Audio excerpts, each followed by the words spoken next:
May nangyaring masama kay Mama. Pumunta ka agad sa ospital.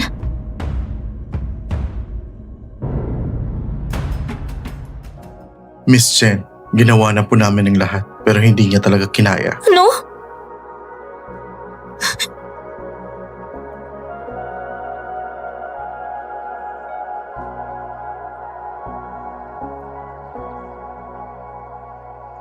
Ito po ang death certificate. Pakipirmahan na lang po.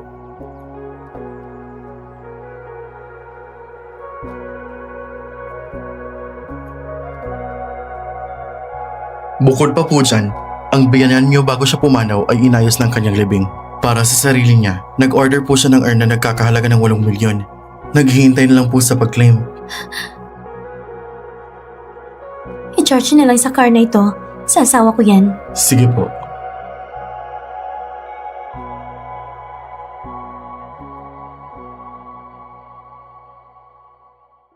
Chenlan! Nababaliw ka na ba? Bakit ka gumastos ng 8 milyon? Patay na si Mama. Umuwi ka kaagad. Anong pakialam ko kung patay ng nanay mo? Gusto mo pang magkita tayo? Bahala ka! Pinakaayaw ko ay yung mga babaeng marunong tulad mo. Nanay mo yun. Sira ulo.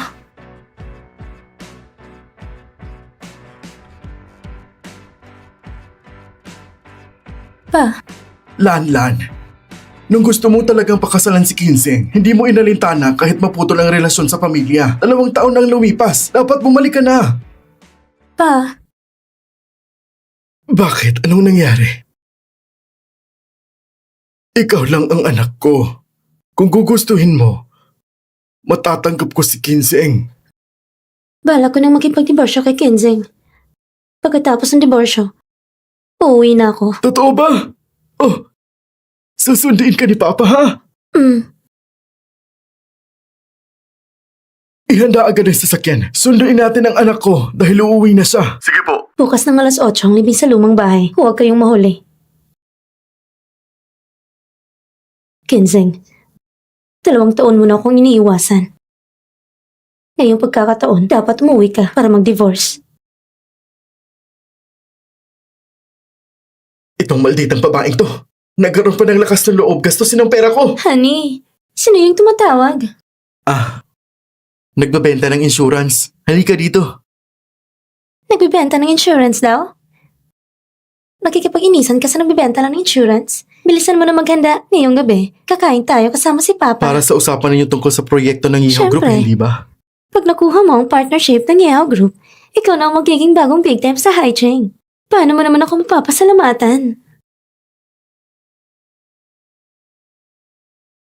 Kahit ano, pwede. Kahit buhay ko pa ibibigay ko sa'yo. Ang sweet mo talaga. Sige na, magpalit ka na ng damit. Sige.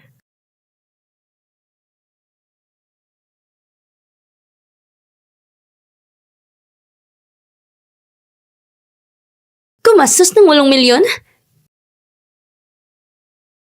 Chinlan, wala ka talagang hiya. Paano mo nagawang gumastos ng pera ng asawa ko? Bukas, gagawin kitang mas miserable kaysa sa kamatayan.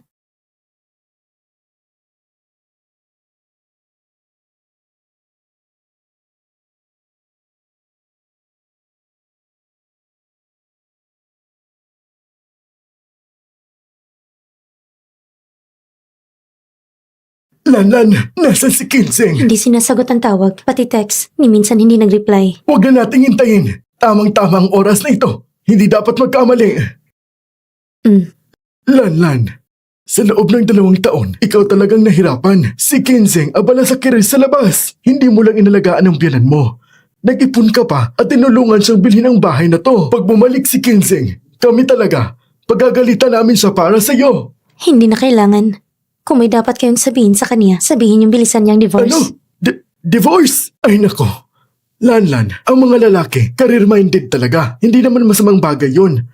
Kung hindi siya abala sa labas, magagawa mo ba basta-basta gumastos ng 8 milyon?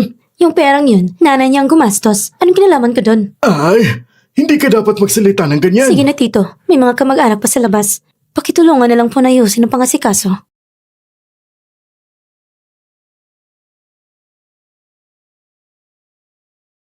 Tingnan mo ang anak mong pinalaki.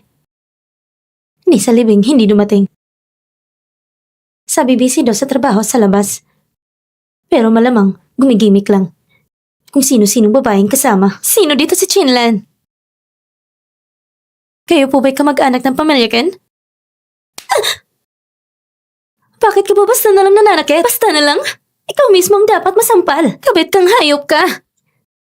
Ano bang pinagsasabi mo? Hindi kita kilala. Hindi mo ko kilala? Ito, nakikita mo ba to? Ang 8 milyon sa card ni Kenzeng, ikaw ang gumastos, hindi ba? Ako ang gumastos. Pero, card yun ng asawa ko. Nandito ka pa't nagsisinungaling. Sinasabi mo hindi ka kabet? Ganun pala. Ikaw ang babaeng inalagaan ni Kenzeng sa labas. Itong bagay na to, mas mabuting hayaan si Kenzeng magpaliwanag siya ng maayos. May libing na sinasagawa dito ngayon. Hindi ito lugar para magwala ka. Umalis ka na. Sino ka ba at pinapalis mo ako? Sinasabi ko sa'yo, nandito ako ngayon para turuan ka ng leksyon. Ba't sinampal mo pa ako? Pinapakiusapan na nga kita ng maayos, pero ang tigas ng ulo mo. Gusto mo talaga mag-iskandalo? Pumalik ka kay Kenzeng at doon ka magwala. Hindi ako yung taong pwede mong apakapakan. Hindi ako laruan. Ikaw? Akala mo hindi kita kayang tapatan? Anong balak mong gawin? Ito bang nanay mo? Magkamukha nga kayo. Pareho kayo mukhang ahas na babae. Teka, wag!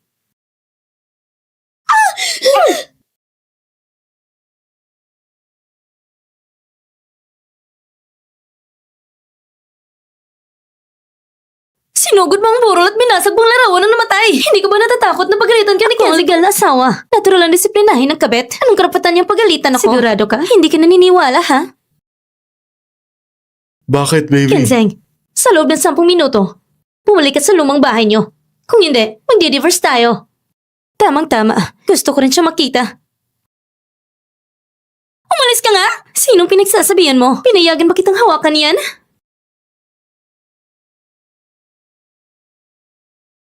Ano bang ibig mong sabihin? Ang mga gamit sa kwartong ito, pinili gamit ng pera ng asawa ko, hindi ba? Kaya ano ngayon? Gumastos ako ng pera ni Kenzeng. Natural lang yun.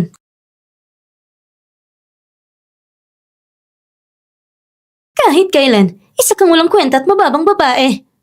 Pumili ba kayo ng urn na may diamante? Anong ginagawa mo? Kanina, hindi ba sobrang yabang mo? Ang sama mo rin pala. Pamilya mong nililibing, pero pera ng asawa kong ginastos mo. Kayo bang mga taga-probinsya? Karapat-dapat pa sa ganitong mamahaling gamit? Dapat lang si Kenzeng ang gumastos dito. Igalang mo ang patay. Ibalik mo na ang urn. Ayoko nga. Ipapakita ko sa'yo kung anong mangyayari kapag minamaliit mo ko.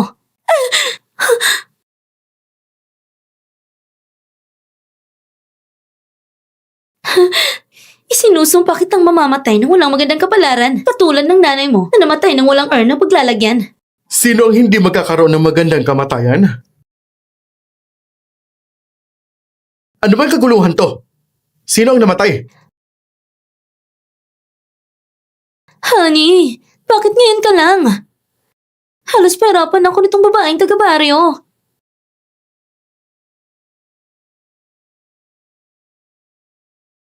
Han, magsalita ka naman. Hindi ka ba naaawa o naawa ka sa kabit na yan? Paano naman mangyayari yun? Bakit ko siya kaawaan? Ching-ching, sandali lang. Tatanungin ko muna kung ano nangyari. Chenlan, ano magkulokohan to? Sino ba yung namatay? At yung 8 milyon? Ano nangyari doon? Sinabi ko nang namatay na si Mama. Ano pa bang gusto mong marinig? Matagal lang dito nakatira si Mama. Ginagamit mo ngayon para sa libing ng pamilya mo. Ganyan ka sa mga pangitain. Gusto mo bang mambwisit? Ang bahay na to, ako ang nag-ipon at bumili ng 2 taon na nakaraan. Kaya gagawin ko rito ang gusto ko! O sige. Kung bahay mo nga yan, yung 8 milyon. Yun ay bago pa namatay ang matanda. Siya mismo ang nagpasya. Gusto niya talaga ng ganoong earn. Yung earn pa lang, 8 milyon na. Wala ka bang pera?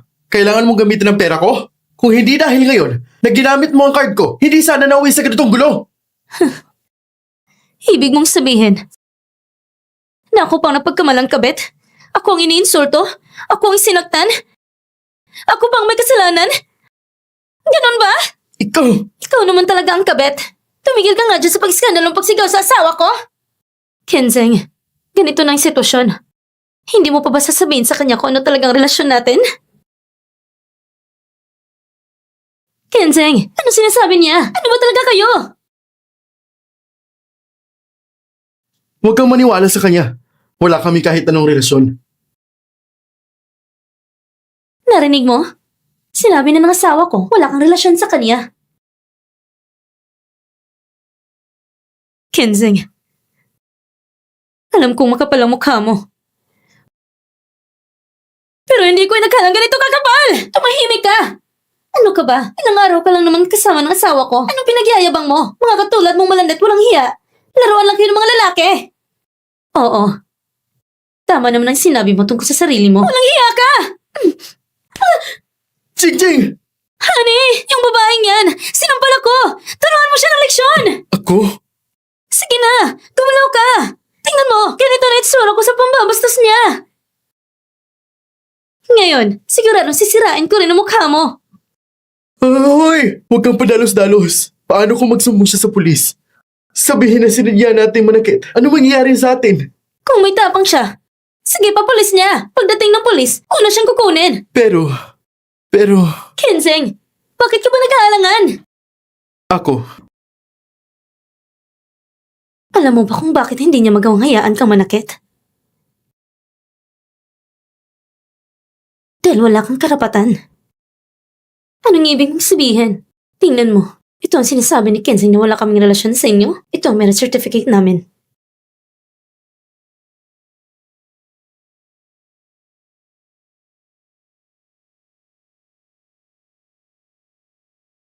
Ito ang marriage certificate namin. Kenzeng! Hindi ba sabi mo mahal mo ako? Hindi ba sabi mo pagkatapos ng New Year ikakasal tayo? Ito ang certificate. Peke to, di ba? Hindi to totoo! Ay, hindi pa pala kayo kasal? Sayang, akala ko pwede nang idemanda ng bigamy. pwede ba tigilan mo na? Kailangan mo ba talaga sabihin ngayon? Tayong legal na mag-asawa. Pwede ko sabihin yan kahit kailan. Ikaw! Ayaw mo kasing masaktan ng feelings nitong maliit mong karelasyon, ano? Pero kanina, nung nagwawala siya, hindi man lang inisip kung anong nararamdaman ng tunay na asawa. Manahimik ka nga! Shenlan, hindi mo talaga kayang makita kung masaya, no? Palagi ka naman ganito.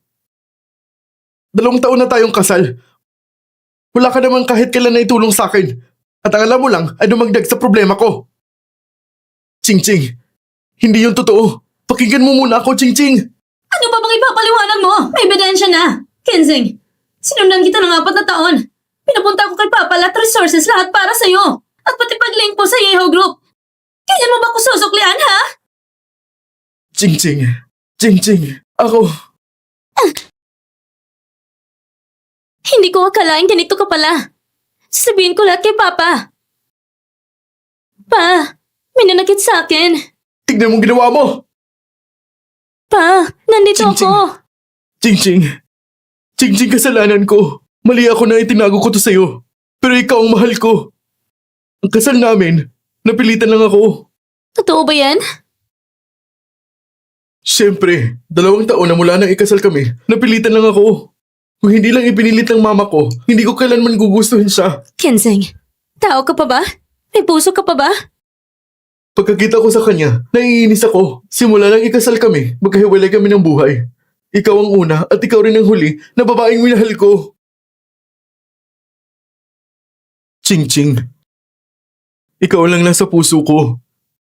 Kung magsinungaling man ako ng kalahating salita, matamaan sana ako ng kidlat.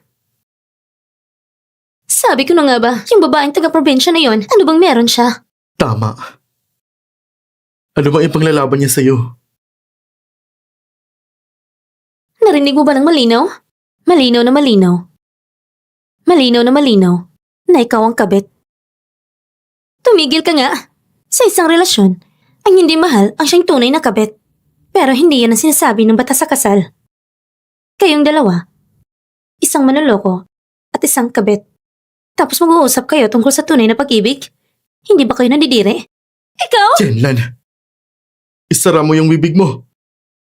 Anong karapatan mong pagsalitaan si Ching-ching? Mali bang sinabi ko? Ang katulad mong babae.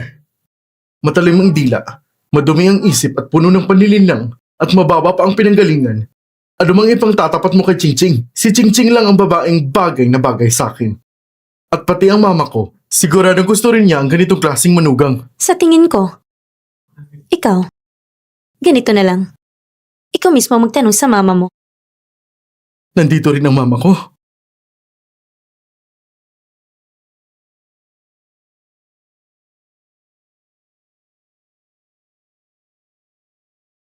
Ikaw mismo, tanungin mo siya.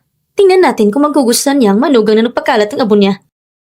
Ang mabuting manugang niya raw. Ano? Paano naging mama ko? Paano nangyari to? Chenlan, sobra ng biro mo! Akala mo ba nagbibiro ako? Hindi mo ba naiisip na 2 taon kang walang komunikasyon sa akin? Kung may namatay sa pamilya mo, binibiro ba kita tawagan para bumalik ka? Hindi, di ba? Akala ko tatawag ka lang sa akin para lokohin ako pabalik. Hindi ako makapaniwala. Hindi ako makapaniwala. Hintayin mo.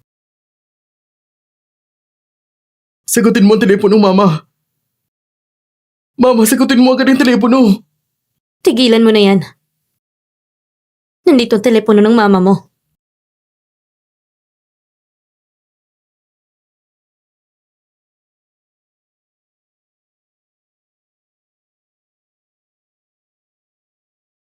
Paano nangyari to?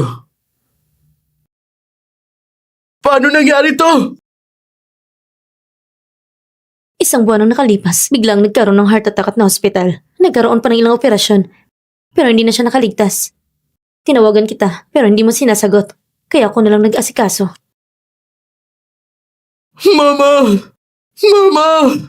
Mama! Bakit ka umalis ng ganito kabilis? Wala ba akong pagkakataon na makita ka, Mama? Kenzeng, huwag mong pakinggan ang sinasabi niya. Sigurado akong... Isara mo ang bibig mo! Ito ay... Tama. Ito ang abo ng iyong mama. Ang abo ng mama ko! Ang 8 milyon, ang ginamit para bumili ng urn para sa mama mo. Pinili niya pa ito nung buhay pa siya. Parang nagawa ko rin ang tungkulin mo bilang anak. Hindi ba tama? Pero ang kabit mo, sinabi niya mababa ang mama mo. Sinabi niya na hindi siya karapat-dapat gamitin ng urn at kakahalaga ng 8 milyon para mabawi ang pera mula sa'yo at para hindi siya mabuhay ng maayos. Hindi ko alam noon na gano'n ang sinasabi niya. Totoo pala. Totoo palang sinabi niya. Ikaw na mababang tao. Shen Ching Ching. Yan ang aking mama. Ito ay pinaghirapan niya upang palakihin ako. Paano mo nagawa pang basagin ang abo niya? Hindi ka ba tao? Tama na! Huwag mong kalimutan kung sino nagpaunlad sa pamilya mo. Lahat ng malalaking proyekto ng kin ay binigay sa'yo ng papa ko. Kung wala ako, wala ka. Sigurado ka bang gusto mong magpatuloy? Kenzeng, bago mamatay ang mama mo, palagi kanyang binabanggit. Mas malaga ba sa kanyang ilang proyekto lang?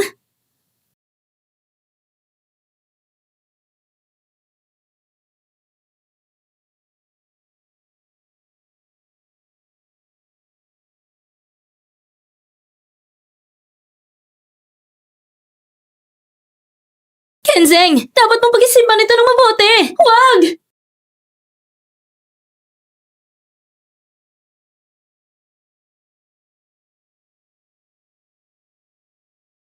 Pasensya na. Sobrang bayolente ko kanina. Tingnan mo, sinagtan mo ako. Nabutas ang labi ko. Alam mo ba kung gaano kasakit? Pasensya na. Kasalanan ko.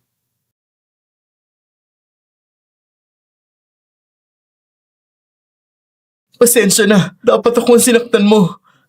Kasalanan ko. Dapat ko pasaktan sa sarili ko hanggang sa mamatay. Kenzeng, makapal pa ang balat mo kasi sa pader ng lungsod. Sige, bumangon ka na. Huwag mong hayaan ang mababang tao nito na matawa. Mahal ko. Mapapatawad mo ba ako? Ang nangyari ngayon. Huwag na natin sabihin sa papa mo. Pwede kitang patawarin ngayon. Pero, Pero ano? ang tungkol sa nangyari ngayon, ito ay dahil sa mababang tao na ito. Hindi natin siya pwedeng palampasin ng madali. Ako? May sakit ka ba? Ikaw nang gulo sa libing. Ikaw din nagbasag ng abo. Kayong dalawang nanlokot nagtaksil sa akin. Paano mo ba nagawa ng kusahan ako? Hindi mo sinabi sa akin. Ito ang abo ng mama niya. At itinulak mo pa ako sa gilid ng mesa para lang pasabugin ang aking galit at basagin ang abo. Para ba magiganti kay Kenseng? Tama si Ching Ching. Bakit mo itinago sa akin ang sakit ng mama? Sadyang ginawa mo ito. Gusto mo akong pagbintangan bilang anak na walang utang na loob. Kenseng! Sa 2 buwang ito, ilang tawag na ginawa ko sa'yo. Hindi mo sinagot! Alam kong tatawag ka sa akin. Hindi ko talaga sasagutin. Bakit hindi mo inisip ang ibang paraan? Kung talagang gusto mong malaman ko, marami kang paraan para maabot ako. Pwede mong kontakin. Sadyang nanlilil lang ka lang talaga. Kenseng, hindi ko akalain. Maaring maging walang hiya ang isang tao na ganito. Dapat patagal ko nang alam. Ang taong gaya mo na nagkipaghiwalay sa magulang at kinutya ang pamilya ay tunay ni walang puso. Nakakalungkot isipin ang mama ko ay tinitignan ka pa bilang sariling anak. Talaga namang hindi mo siya pinayagang mamatay ng Intindihin payapa. mo, kung hindi ko siya nilagaan sa 2 taon na ito, matagal na siyang namatay. Magandang pagkakabigkas mo. Ngunit gusto mo lang siya pagtisin para makagawa ng libing. At sana'y bumalik ang loob ni Kenseng. Hindi ko akalain na matutuklasan ko ito. Kaya sadyang sinira mo ang libing. Sabi ko sa sarili ko, ang pagtao may sobrang lupet. Pati ng yumaong matanda, hindi mo siya pinatawad. Dapat kang lumuhod ngayon. Magpakumbaba at humingi ng tawad sa kanya. Bakit akong dapat humingi ng tawad? Tama na!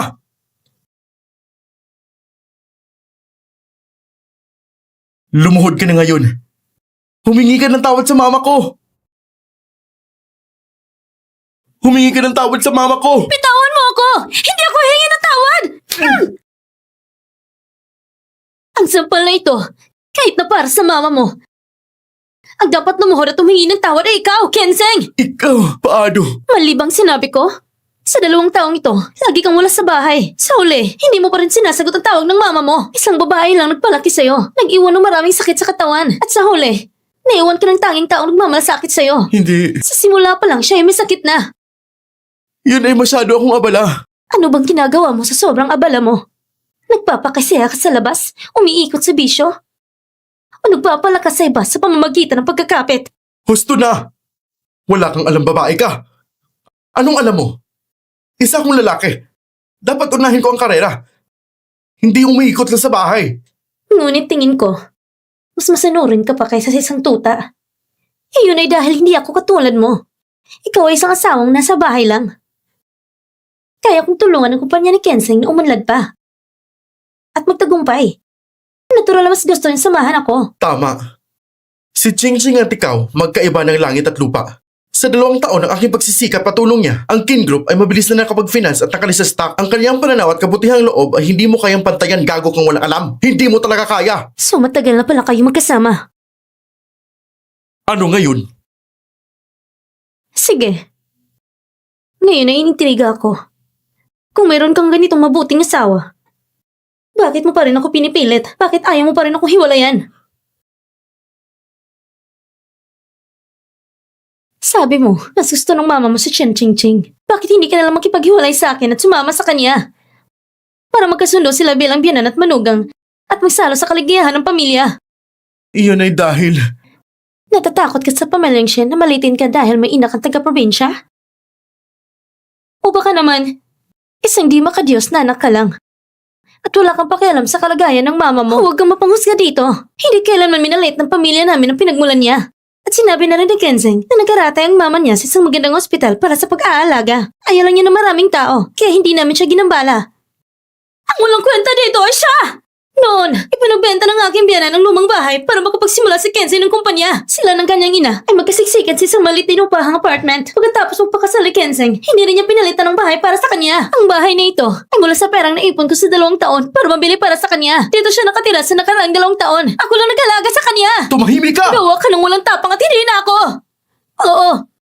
Si Kenseng ay isang inutil. Hindi siya bumalik para bisitahin ng mama niyang may sakit at pinipilit niya kung huwag makipaghiwalay sa kanya. Hindi ba't gusto mo lang ako itali para maging katulong mo sa Hindi. mama mo? Paano mo ipapaliwanag? Pagkakasal lang natin, nagbago na ang puso mo. Tinatawag kita pero hindi mo sinasagot. Ang bawat detalye ng pagkakasakit ng mama mo, ako ang nag-aalaga. Ilang beses na ako pumunta sa ospital at ilang pera ang nagastos ko.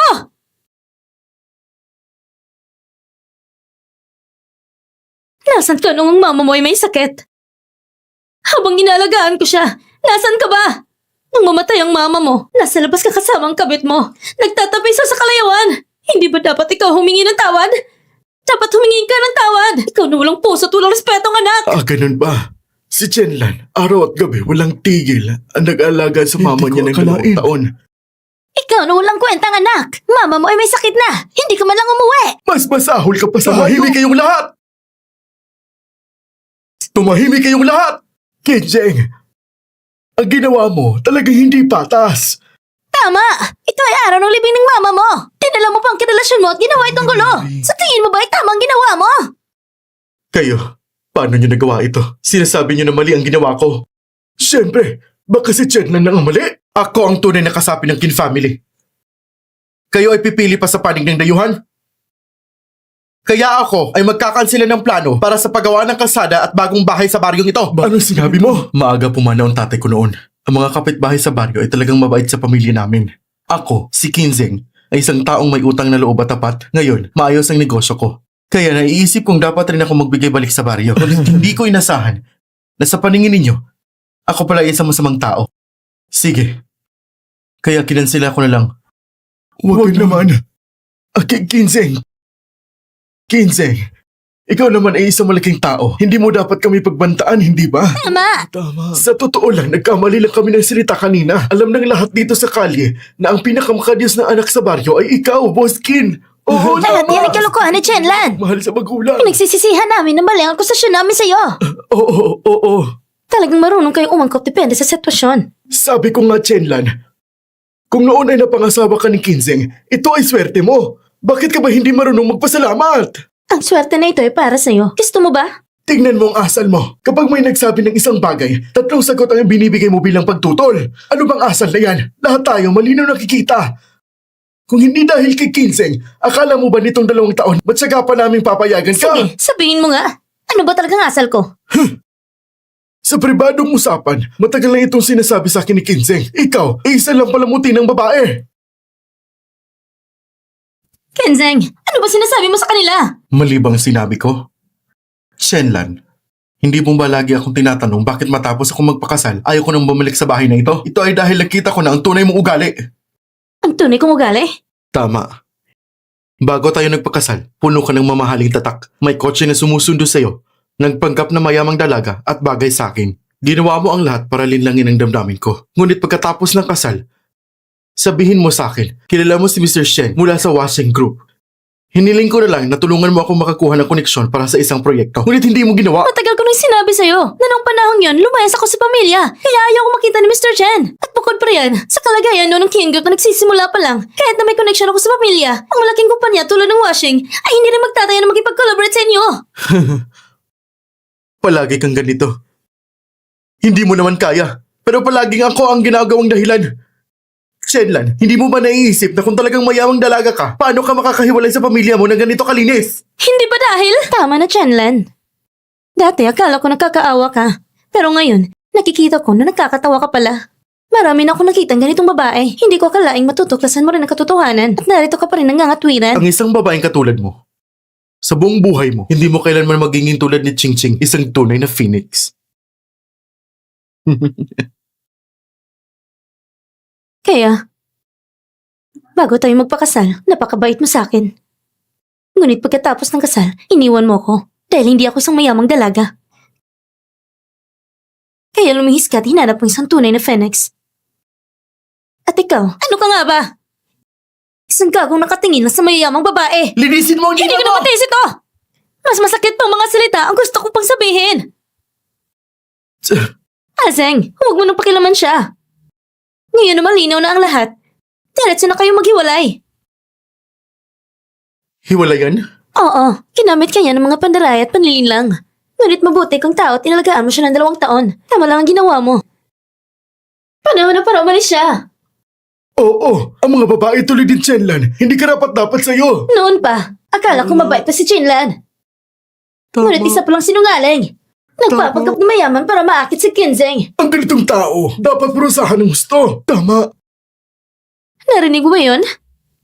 Kinzeng, sigurado ka bang hahayaan mong babaeng ito na manatili sa tabi mo? Sapagkat ang iyong posisyon ay magbabago na.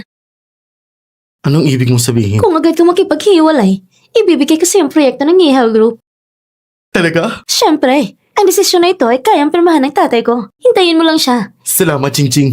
Kapag nakipagtulungan ka sa Ihaw Group, iba na magiging estado mo. Sigurado ka bang hayaan ang babaeng ito na manatili sa tabi mo bilang man siya sa iyong pag-akyat sa mataas na lipunan? Tama? Tama. Malapit na akong mapasama sa mataas na lipunan. Shenlan, ang babaeng katulad mo, na mahirap ang pinagmulan at masama ang loob, magkaiba talaga tayo. May malaking kaibahan. May malaking agwat talaga sa pagitan natin. Ikaw, kahit na sinasabi mo yan sa bibig mo, halatang nasasaktan ang loob mo. Sapagkat kapag hiwalayan mo ako, wala ka na rin namang halaga. Sayang naman. Ngayon, anong silbi ng pagsisisi? Sasabihin ko sa'yo, ngayon, maghihiwalay na tayo. Ngayon, maghihiwalay na tayo. Narinig mo ba? Hindi ka na kailangan ni Kenzeng. Mabuti naman. Matagal ko nang hinihintay ang araw na ito. Matagal na. Ito ang kasunduan sa diborsyo. Pumirma ka na.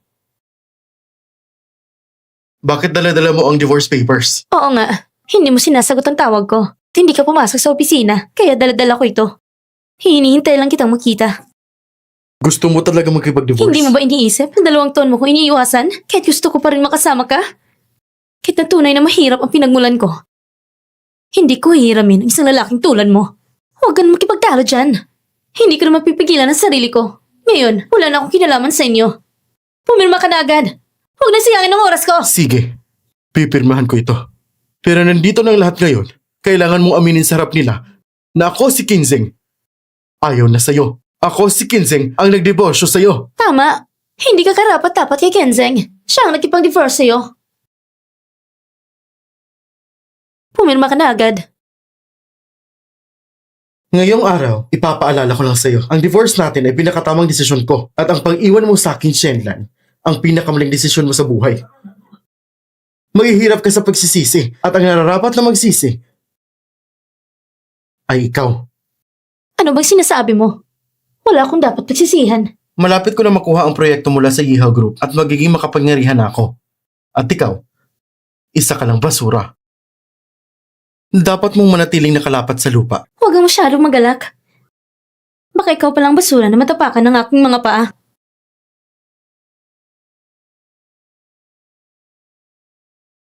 Anong ibig mong sabihin? Lahat ng pinagdusa ko sa pamilya Ken ay pagbabayaran mo. Hindi ka naniniwala? Tingnan natin. Tingnan natin kung sino. Anong titignan? Lumayo kayo! Tara! Tara! Papa, dumating ka rin sa wakas. Sinabi mo na inaapi ka, kaya pumunta agad dito si Papa. Ano nangyayari dito? Sino nanakit sa'yo? Siya! Siya ang nalakit sa akin ng ganito! Hawakan niyo siya! Nagawa mo saktan ang anak na babae ni Shen Gosheng! Ang alam mo lang ay manakit ng babae, pero hindi mo tinitingnan ang ginawa ng anak mo at magiging manugang mo! Baliw ka ba? Ano ba itong sinasabi mo? Ano? Hindi ba sinabi mo kanina na i-divorce mo ako? Ngayon nandito na siya. Natakot ka? Natakot ka sa ano? Na malaman niya na ginawa mong kabit ang anak niya? Ikaw talaga! Tumahimik ka na! Ano ba talaga nangyayari?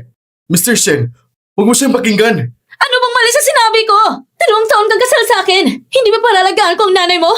Pinipigilan mo akong makipaghiwalay, pero lihim ka nakipagkita kay Changing sa labas. Saan ako nagkamali?